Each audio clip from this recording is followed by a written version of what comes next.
many of you actually use metadata in your daily job? You're doing something with metadata on a regular basis. Good. All right, so this is a topic that you'll hopefully be very interested in. How many of you are in marketing? Anybody in marketing in here? Even better. Because those two are obviously very interrelated, but when we talk about keywords, they're even more interrelated than some people might expect about metadata in general. So I'm going to dive in right now and just ask, what is a keyword? First and foremost, we need to define what we're talking about. Some of this might be a little basic for some of you even. But a keyword, I'm going to define here at the beginning as a word or a phrase, right? But not just a word or a phrase used by search engines. Because you can use lots of words and phrases in your book descriptions and other things. Those will be used by your search engines. But also, when you deal with keywords, you're thinking about how the words specifically are used in search. A book description, you're thinking about how it can be used by someone to understand what the book is about. Keywords don't matter when it comes to the customer-facing information. What matters is the search engine. So that's what we're going to be talking about today. Keywords are really an important part of your marketing program. And I assume that many of you in this room are technology people, not just metadata people or marketing people. And it's an important point, and one that can help you define the department that you're doing and what you're doing to drive keywords in your keywords process. So keywords are an augmenter of, not a catalyst for, search visibility. And this is important to understand. It's not just about what keywords can do to catalyze your search, but really how they can augment the rest of your marketing program. They can have an impact on their own, and I will show you some examples of that today, but keywords are even more powerful when they're combined with other marketing efforts that drive traffic to your books. So like all marketing, understanding keywords starts with understanding consumers. How do consumers find the books that they want to read? What are they doing to find the content that they're wanting to read? So lots of options. Recommendations from friends, advertisements, browsing through a bookstore, browsing online, through category views on different websites, and even searching. Online search is actually the most powerful and most useful and most common method of finding content of almost any kind. Amazon actually states that in their documentation, specifically that customers find products via search more often than any other source. They don't just go browsing through book categories on Amazon. They search for it. And often there's information available online for free that only used to be available in books. The online resources that are available now are very different than they were 20 years ago. 20 years ago, you go buy a book, or you go to the library. Now you just go online and search on Google. And oftentimes you find the same kind of information you would have found in books before. However, books are still able to have more detail, better research, and more fleshed out storylines than much of what you find online, and are thus also still seen by consumers as better sources. Now, despite that fact, the right book can still be hard to find for a customer.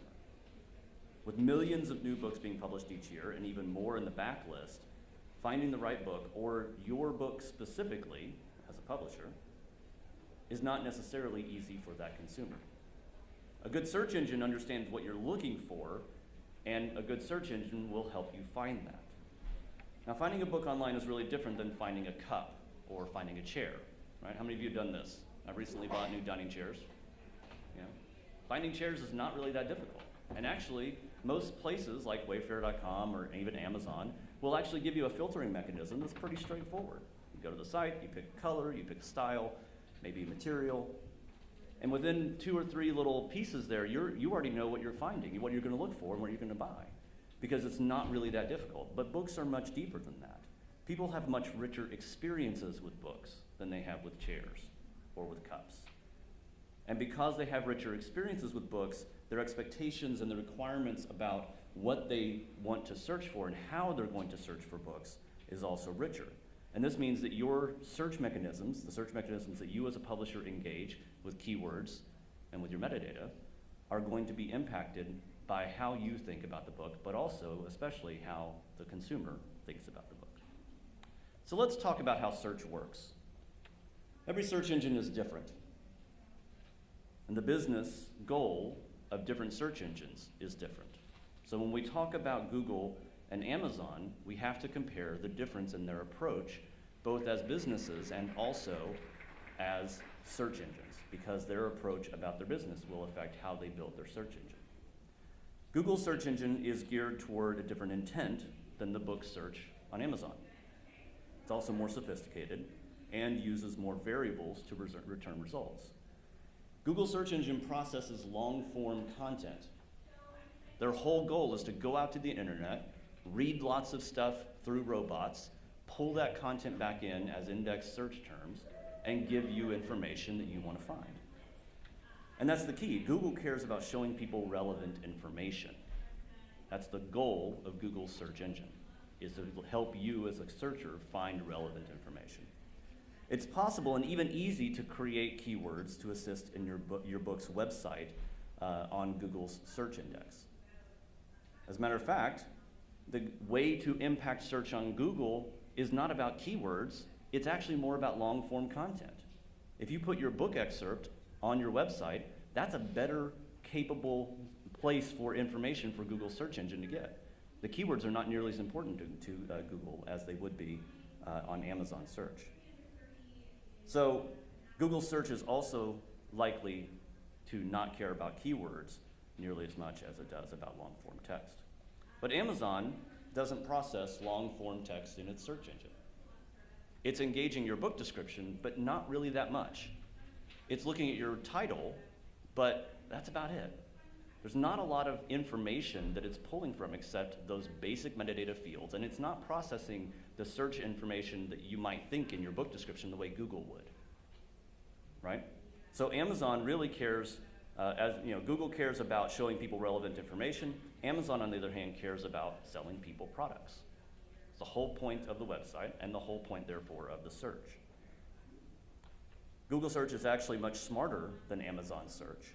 And Amazon wants you to give it the data that it uses. Whereas Google goes out to your website and will look at everything and try to figure out, using lots and lots of algorithms, what it is that it wants to deliver to you as relevant.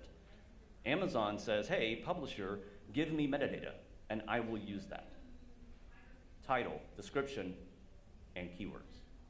And keywords are really important because that's the kind of search information that Amazon or other book retailers, when they get to the point of using keywords, will actually benefit from the most. So keywords don't just go into a magical black box, though. The keywords that you create will either be useful to people searching for relevant information or for people looking to purchase products, or possibly for both. And you need to create keywords that work for both purposes whenever possible, but especially for the purchase intent, right? Goal as publishers is to sell more books, to get that information into the hands of consumers, not only so that you can continue as a company, but so that the information in your books can make an impact on the world the way you want it to. So from this point forward, I really want to focus on keywords for books only and not for the web. And this is important because it really narrows the conversation about the part of the online world that we're discussing and the world that publishers are engaging. And specifically, we're going to talk about Amazon. Now, why Amazon? Really, Amazon is the only retailer that currently accepts keywords. So we're talking about keywords in a real practical sense in today's current model of publishing and metadata distribution. Amazon is really the one that matters. Other retailers are considering supporting keywords, but right now, Amazon is that 363 kilogram gorilla. For the Americans, that happens to be 800 pounds. Sorry, bad joke. The best thing you can do to add, the best thing that you can add to your website is more descriptive copy. So if you want to know more about Google search, if you want to get more people finding your website about your book, put more descriptive copy on there. Longer form information helps with Google search. That's it. That's all we're going to talk about Google. Let's talk about Amazon. Let's talk about book search specifically. So since we're talking about Amazon, what is a good keyword for Amazon? How do we define a good keyword for your titles? Well, really, it's one that makes the book show up more in search, right? That's really it. If you can make the book show up in more searches that more people are doing, you've met your goal. You want people to find the book, therefore they will click on that book in the list and go and hopefully purchase it. Specifically, a good keyword is one that makes the book rank highly in search results. You just don't want to show up on page 20, you want to show up on page 1. In order for a keyword to be useful in search, it has to be something that the reader would search for in the first place. Now, you could add a ton of keywords to your book, but if your readers are not searching for those terms, then your keywords will be ineffective. Your marketing and editorial departments are often not thinking about the book the same way as consumers would think about the book. They don't always know how to create keywords that will be effective at reaching customers. The words that they use in your editorial department or even your marketing department are probably going to be the kinds of words that they would use to describe the book in book descriptions, but not necessarily the words that are being used in search specifically. And even if your experts are able to create keywords that work well for the target audience, sometimes the target audience is not really the target audience that you think it is. In working with customers and with people on doing keywords and trying to figure out how keywords work the best, one of the things that we saw was a publisher who had books about autism that were intended for teachers, helping teachers understand how to handle children with autism in their classrooms, how to give the best and most effective educational experience to those children. In essence, what happened though, the publisher found after applying keywords that it was actually parents who were buying their books, not teachers. It was mothers and fathers who were wanting to help their children have a good educational experience and wanting to know how to help their children in that environment that were buying the book in more effective ways and more times. And they found that out because they actually started engaging who the audience was. So your target audience may not be the audience that you think it is. And helping that, if you understand your audience, it will help you understand how to write keywords that will actually reach the audience that wants to buy your content. So a good keyword has to help the book show up in more search engine results, but it also needs to be something that the reader would search for. The best keywords, in addition to that, help the book rank in Longtail Queries. So let's talk about Longtail Queries. What's a Longtail Query? A Longtail Query is the kind of search, the kind of specific search that goes deeper than the top level, that's more specific. So you've done this yourself, right? You go to Amazon, you look for a book, and maybe you're looking for a romance novel. But if you do a search for romance, you're going to get a very different type of result in Amazon than you would if you searched for historical romance in Florence. And if you're a metadata person, then you understand this concept as well from bisect categories, right? How many of you applied general bisect categories to all of your books and just looked at that? Don't want to do that. You want to be more specific, drill down deeper. Because you know that if you can put your book into a drilled down deeper category, then someone who is browsing by category will find your book more effectively in those drilled down categories. Longtail queries are a marketer's dream. They really are. They show what's called high commercial intent. And you want high commercial intent on the part of that searcher. The person using Longtail queries is more likely to purchase a product because they know what they're looking for. So Longtail queries become that much more important. Oh, I got behind on my slides. So in standard online searches, like Google, high commercial intent is usually denoted by a specific set of keywords that you use in your search.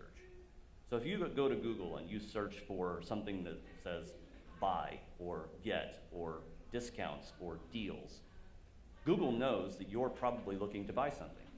You know, they know you've got a high commercial intent. And I would ask you to go test this out, right? Go do a search for something, see what the results are, and then put the word buy in that search result and see what happens. Almost inevitably, you will see Google bring up the Google Store results at the top of the page because they know you want to buy something and they're going to help you go purchase that thing. So high commercial intent on Amazon in book searches can be seen in the length of the query. That's what it's all about. How long that query is makes a huge difference in how commercially intent that person is in doing their search. So in addition to being a great way to determine intent, long-tail queries are also easier to rank for on Amazon. Remember our example a little while ago for romance and historical romance in Florence? If you do this search on Amazon, you'll get over 1 million results for romance, but there will be 90 results for romance in Florence, historical romance in Florence. If your book is about historical romance in Florence, you want to be on that 90 list and preferably at the top of it. And the way you do that is with keywords. So long-tail queries don't happen as often as regular searches, though. So you have to be ready for them.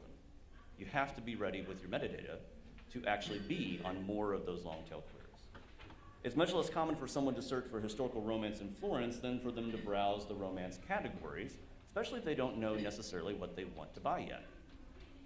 But, at least in my experience, often the browsing leads to the deeper queries. How many of you have ever done that? You go to a search on, go to Amazon, you start looking through a category of books, and you start to see a pattern. Yeah, I think I'm interested in historical romance. Maybe I should search for that. Oh, I really like the Renaissance period. I should search for that, right? Or I really want to go to Italy. I'm going to search for that, right? And as you start to browse, you start to think about how much more information you can give to this engine to get back better results. That's how people search. And that's what you want to be prepared for. And that's why you need to create keywords. So how do more keywords translate into more visibility? Well, it's mostly because Amazon mixes and matches your keywords in ways that you might never expect. Amazon combines the words from your keywords list to match long-tail search queries. So for example, if you have the search Japanese cooking on your cooking book, and also farm to table in your keywords list, then Amazon can combine those two keywords to match a query for Japanese farm. You see that connection? Two completely different keywords, but Amazon's search engine doesn't just look at the individual keywords. It looks at the words within the keywords and combines them in whatever way the search engine feels like it's necessary. So if you do a search for Japanese farm, this book will come up because this book has those keywords in the search in the metadata. So even a piece of a keyword phrase can be used by Amazon and the search engine to match the queries. So this is why you want more keywords. In order to show up on more long-tail results, on more long-tail searches, you have to have more keywords in your system. You also want your keywords to be as specific as possible. So if you have 60 keywords, more specific keywords are better than more generic keywords because of how they're going to be combined in this way by Amazon's search engine. You'd rather be a big fish in a small pond than a big fish in a very big ocean.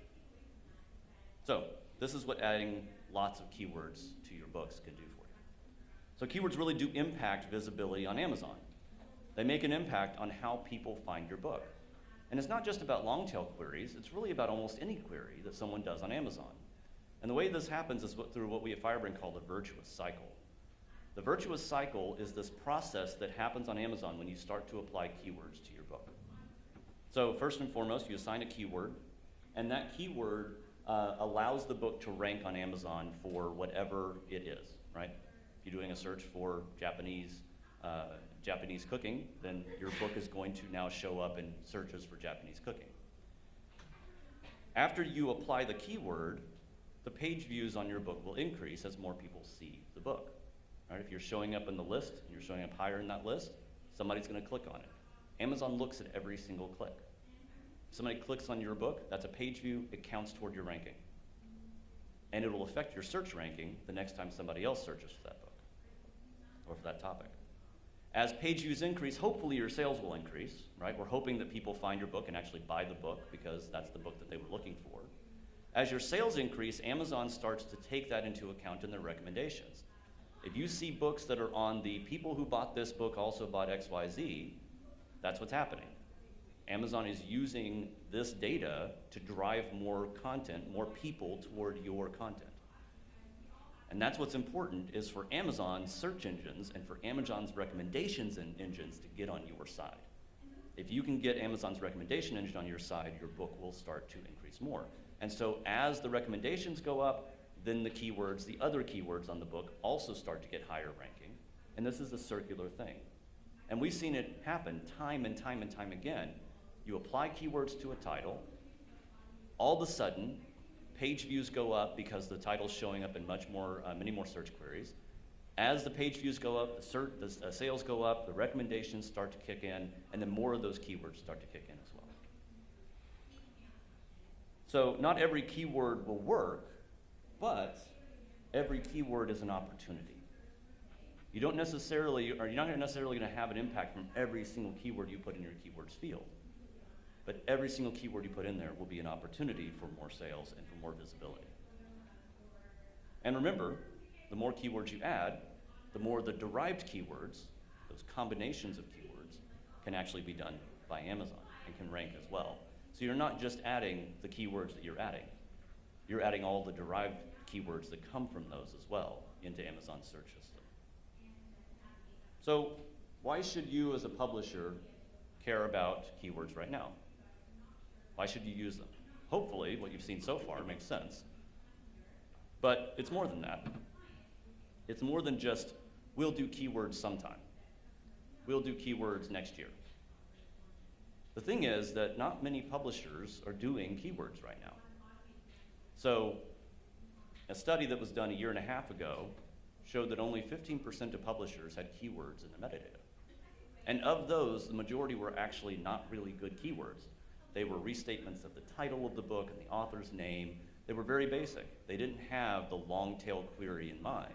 They weren't engaging, actually building really high-quality keywords. Now, of course, this number's gone up in the last year and a half because people have started talking about keywords, thus me standing here on the stage talking about it to you today. But if you start applying keywords now, your books will still show up higher in searches than your competitors' books, because not many of your competitors are probably using them, especially if they're not using them very effectively. So, another reason that you should be using keywords is that most keywords are completely ineffective. As I said, of that 15% of publishers that were using them, the vast majority were not using effective keywords at all.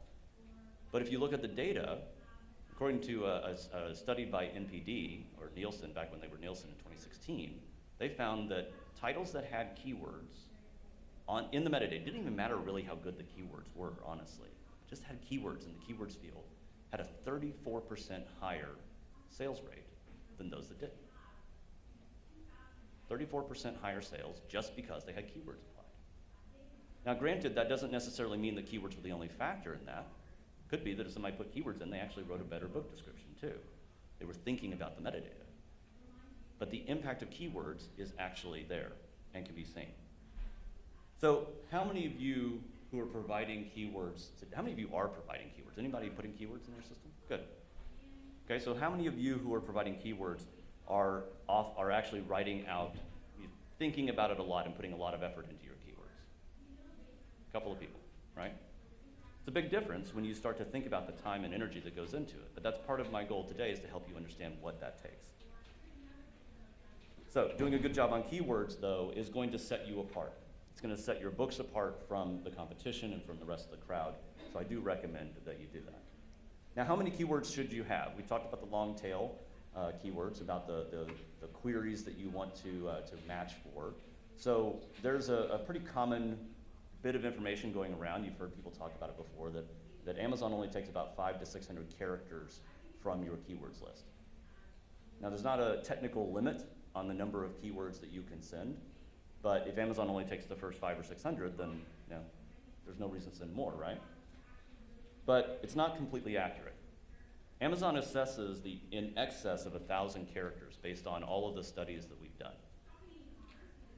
The misconception that a lot of people have is that each individual keyword is processed by Amazon and then applied to the book. But that's not actually the case. Each keyword is assessed, but it may or may not be applied. So if you look at a list of 600 characters, then you see that keyword in position 501 isn't actually being applied. You might think that everything after 501 is not being applied either. But in all of our research, looking at thousands of books across Amazon, and looking at keywords that were past the 1,000 character mark in that keyword list, there were often very unique keywords that were matching for books because they were in that list. So don't take into consideration the idea of just the first 500 or 600 characters. My recommendation is, as much as possible, do 1,000+ characters in your keywords list. Think through as far down that chain as you can, because the more keywords you add, the better those long-tail queries are going to work. So that's a little bit of inside baseball potentially, but this is what it comes down to. More keywords equals more chances for your book to show up in more search queries. That's really what it's about. Don't limit yourself to an arbitrary limit. Put as many keywords in there as you possibly can. So, if you're not sending out Onyx, how many of you don't send out Onyx files? You use KDP or you use another Amazon Advantage or something, and you're limited on the number of keywords that you can put in. Onyx is great because you can send out Onyx with as many keywords as you want. But when you're in that situation where you have fewer keywords, then you have to choose wisely. Thank you. Thank you for laughing. I'm sorry. For those of you who are in the tech field and more technical, here's an example of Onyx keywords, right? Put in a ton of them. Have as many in there as you want. And note that the text is separated by semicolons, but not by spaces. That keeps you from using up characters that aren't really needed. Another best practice that I like to tell people, if I'm talking about best practices, is don't duplicate other words. If you've got words in your book description, don't feel like you have to use them in your keywords as well. The book description is already being used by Amazon Search. You don't have to duplicate that. So now I'd like to dive into some practical information and hopefully help you understand how to make better keywords, how to build a better keywords list. And there are going to be a lot of methods available to publishers who want to create keywords, but I'm going to really focus on 3 of them today. And some of you may already be using some of these methods. Hopefully you are. First one is manual creation. So there are a variety of tools available for anyone who wants to create keywords. This is not an exhaustive list. I actually highly recommend the BISG white paper, or what's it called, the BISG practical guide or whatever to keywords. It has a lot of really good information about this and gives some examples, just like the ones I'm saying today. So this is a list of potential programs you can use to help build keywords for your book. One is called Ubersuggest.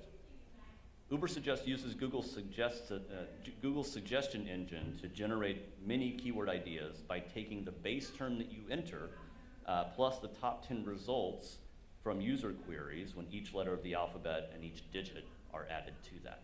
So if you put in romance, it's going to put in A and see what the search, the suggestions on Google would be, and give you that. So this is an interesting idea. It's an interesting concept, but be aware, again, this is talking about Google search, not necessarily about Amazon search. It's talking about Google search and not necessarily about book search. Google AdWords Planner, keyword planner. How many of you use this? It's a pretty common tool. A lot of people like it. So this is a free tool from Google that provides search volume for a list of keywords. So you give it a keyword, and it will give back to you information about those keywords. Mostly their goal is to help you find keywords that will help in Google search and that you can use for your AdWords purchasing. So they're going to tell you how much the bid would have to be for that word for each search result it shows up on and things like that. But you can see the average monthly searches for these words. So if I do a couple of searches here for cookbooks, Japanese cooking, Japanese ingredients, those are 3 keywords I'm interested in, I can see how those will show up, but also I can see how many other keywords might show up as well, and maybe potentially use other words that are related to the ones that I'm thinking of. The third one I'll point out is a keyword tool. Keyword tool is multiple search engines from one page. So Google and YouTube and Bing and Amazon and eBay, the App Store, it provides keyword volume based on the popularity of keywords on those and related terms on those sites. Also allows for keyword search by country. So if you're in Canada and wanting to focus on Canadian consumers, then that's a way to focus that as well. So these are good tools, and they have some pros to them. So the pros, I would say, are first of all, it's a DIY approach, right? If you're strapped for cash, or you're just looking to learn more about how this works and test some things out, or you're wanting to learn how to make keywords on your own, it's great. It's very good DIY. It does not require large investment, just your time. The cons, though, are that it takes a lot of time to do. If you're building a list of 1,000 characters or more, so 60 to 70 to 80 keywords in every single book, this can take a little bit of time to do, especially to research it well and find keywords that will actually work. It also requires in-depth knowledge of the book. So if you're a metadata expert and you don't know the book as well as the editor does, you might have a harder time actually building keywords on your own. You might have to get the editorial team involved, the marketing team involved, to actually engage this in a more effective way by people who know the book better than you do. It can also be less effective than automation. Automation can help you engage this in a much more effective way. The other problem I would say as a con is remember that some of these tools are Google search specific. They're not Amazon book search. They're thinking about how to show relevant information or how to sell ads, not necessarily how to help people buy books that they want to know. So the second option for building your own keywords is to do book text scanning. It's another tool, a tool method that people use. You're extracting unique words and phrases from the book. So there are some pros and cons of this one as well. The pro is it gives you more details about the language in the book itself. And for nonfiction, that might actually be a good idea. But a con would be that it's not the language of the audience necessarily. The words that are used in the book may not be the kinds of words that are used by the audience. And that leads me to the third option, and that's audience analysis. If you really want to create high quality keywords, you have to understand your audience. Who knows your text, your book the best? Well, the audience does. Remember our example earlier about the autism book? The audience in that case was actually the parents.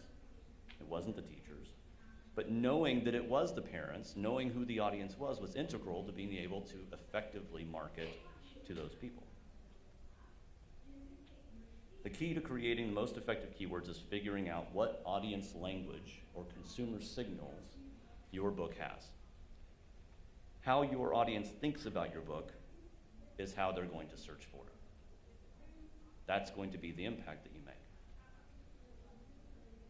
We want to connect with people who have read the book and have liked it so that we can know what they think about it. And we can know what words they would use in describing it to their friends. Remember the list of potential ways that you find out about a book? Your friends and recommendations of your friends are important. You want to get that kind of behind the scenes information about what someone says about the book that they would say to their friends. So consumers care about what other consumers think. This is why Amazon has customers who bought this, also bought this other thing. They know that we care about what other people think about a product. That's why they have review systems in place with stars. If you see a 2-star review on something, you're not gonna buy it probably. You're much less likely to be interested in that than the thing right next to it that has 5 or 4 stars. So if you want to connect with readers of your book, then you need to engage where they are. You need to find out what it is that they're doing, what they're talking about the book, what they're saying about the book, and use that language in your keywords and in your other marketing. And you can get that from a very large number of places. There are a variety of places you can go to find out what your consumers are saying about your book. You can go to Amazon, you can go to Goodreads, NetGalley, Bookish, Library Thing, blogs, social media, forums online. Look for hashtags that are related to the book topics. There are lots of options for finding consumer signals in some way. Now, you would have to do this by tracking down consumers manually if you wanted to talk to them individually. But the benefit of going online and doing it is you don't have to talk to individual people for each individual book. That could be completely unsustainable. So, where do you get consumer signals from, and how do you convert them into valid, useful keywords? First and foremost, from these sites, from these types of locations. And then after you've gotten all that information, you've gone out to these websites, you've looked at what the consumers are saying about your book there, you've taken all of that information, then go do it for all your comp titles as well. Because your comp titles are also important for your marketing. What people say about a book that's on your comp title list is going to be what they say about your book in some ways as well. It may not be one for one, but in most cases it's pretty close. And you want to get that information as well. So audience analysis is better than scanning a book text because you're learning about what the readers say and what they think the most meaningful topics in your book are. And this is why audience analysis is also better than the search tools that I mentioned earlier as well. When you use those tools, the search of the keywords, the source of the keywords is what the curator, whoever that is, thinks that people are searching for, using suggestions from the different tools that you're using. And it's not as effective as actual evidence of what readers are saying about your book. So you have to know, so you've now gone and you've done all of these, the searching across these different locations. You've collected all the information together into a bunch of information, the language about how your customers think about your book. The next step is to take all of that information and to process it, to convert the raw language into keywords. So obviously you need to filter the consumer signals from your comp titles and your titles and flesh out better what actual keywords from that are going to be helpful. You also need to organize your keywords once you've created them. See, it didn't go behind. Organize your keywords so that they can be sent out to Amazon. You have to have the keyword list first, but then you have to filter that list based on what's going to actually work on Amazon's site. Another thing that you want to do is track your page views and your sales. So if you have access to the deeper statistics from Amazon's retail analytics and Vendor Central, it's a great way of seeing how people are looking at your book, how often they are viewing the pages of your book, pages about your book. And then once you're done with figuring out what keywords you actually want to send to Amazon, the next step is to put them out on Amazon, see what happens, and then come back later and reorganize your keywords and send to Amazon again. Again, the slide failed. Because keywords are an iterative process. It's not just a one and done. Keywords have to be applied to your title, assessed, and then reapplied. The information about your book in your keywords is going to change over time. As more people add more reviews of your book or talk about your book in more venues, you're going to learn more about your audience. It may be that the first 20 people who buy your book or the first 20 people who write reviews of your book on Goodreads or something are teachers. And they write these reviews, and then they start talking to the parents of those children about the book that they read that's really important, that's really helpful. And then the parents go and buy the book, and now your audience has changed. And if you're not being iterative in your keyword process, you're much less likely to have an impact on the sales later when your audience is adjusted to a different audience. So, I think that's about it. Keywords are iterative. Automate the heck out of it, guys. Don't try to do it on your own. Try to automate it. Make it the most automated process you can so that you can repeat it on a regular basis. Because the more automated it is, the less likely you are to just put it on the back burner. And this is important, especially for backlist titles. If you have backlist titles, you are less likely to go back and touch them. They're in the long tail, you're done, you don't think about them. Maybe once a year you go look at the metadata and make sure it's up to date. Maybe change the price every once in a while, see what happens. Automating your keywords can make a big impact on those sales.